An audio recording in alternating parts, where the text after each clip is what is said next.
Delivery नंतर जसा बाळाचा नव्याने जन्म होतो तसा प्रत्येक आईचा प्रत्येक डिलिव्हरी नंतर नव्याने जन्म होतो आणि या नव्या जन्मामध्ये तिचा सगळ्यात ट्रस्टेड आणि सगळ्यात महत्त्वाचा साथीदार कोण असेल तर तो असतो तिचा पार्टनर, तिचा नवरा. आणि म्हणूनच पोस्टपार्टम रिकव्हरीमध्ये प्रत्येक नवऱ्याची जबाबदारी ही कैक पटीने जास्त असते आणि स्पेशली तेव्हा जेव्हा तुम्ही तुमच्या फॅमिलीपासून दूर असता.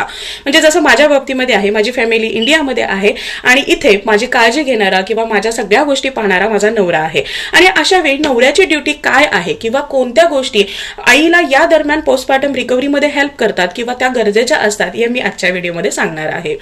सगळ्यात पहिली आणि खूप महत्त्वाची गोष्ट म्हणजे तुम्हाला तुमच्या बायकोच्या बाबतीमध्ये ज्या वेळी तिला गरज आहे तर त्या वेळी तुमची उपस्थिती तिथं आवश्यक आहे.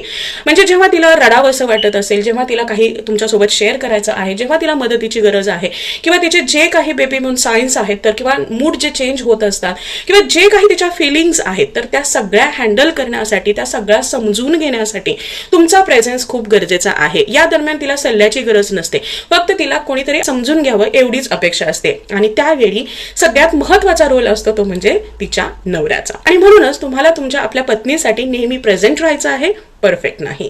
दुसरी गोष्ट म्हणजे तुम्हाला आपल्या बायकोच्या आरामाकडे विशेष लक्ष देणं गरजेचं आहे. अर्थातच बाळाची जबाबदारी आहे, तिच्या शरीराची ही खूप सारी झीज झालेली आहे, खूप सारा विकनेस आलेला आहे, मूड चेंज होता आहेत, खूप साऱ्या गोष्टी बदललेल्या आहेत आणि ती सुद्धा नवीन बाळासोबत ऍडजस्ट करण्याचा ट्राय करते आहे. अगदी 2 तासाची जरी झोप तिला दिवसा मिळाली तरी सुद्धा खूप गोष्टी चेंज होणार आहेत. नव्याने ती तयार होणार आहे, फ्रेश होणार आहे बाळाची जबाबदारी घेण्यासाठी किंवा इतर सगळ्या गोष्टी व्यवस्थितरित्या हँडल करण्यासाठी. त्यानंतरची पुढची गोष्ट म्हणजे तिचा जो काही लोड आहे, म्हणजे बाळाच्या बाबतीमधला असू द्या, घरातली कामं असू द्या किंवा इतर कोणत्याही गोष्टीचा जो काही तिचा लोड आहे हा थोडासा कमी करण्याचा ट्राय करा. आता हे कमी करत असताना तिने तुम्हाला सांगायलाच हवं की हे काम कर किंवा ते काम कर असं नाही.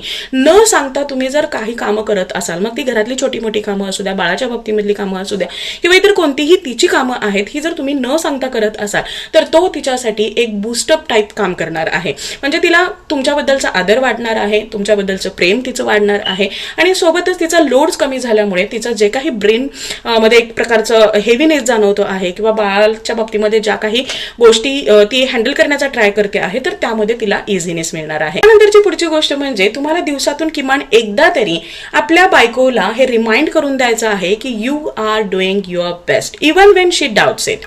Trust me, your words, your encouragement is a fuel during this delicate phase. ही एक फेज आहे की ज्या काळामध्ये बाळासोबत पती आणि पत्नी या दोघांचं नातं सुद्धा अधिक छान स्ट्रॉंग व्हायला, त्यामध्ये प्रेम वाढायला एक वाव मिळतो आणि त्याचा तुम्ही पुरेपूर फायदा करून घेणं गरजेचं आहे.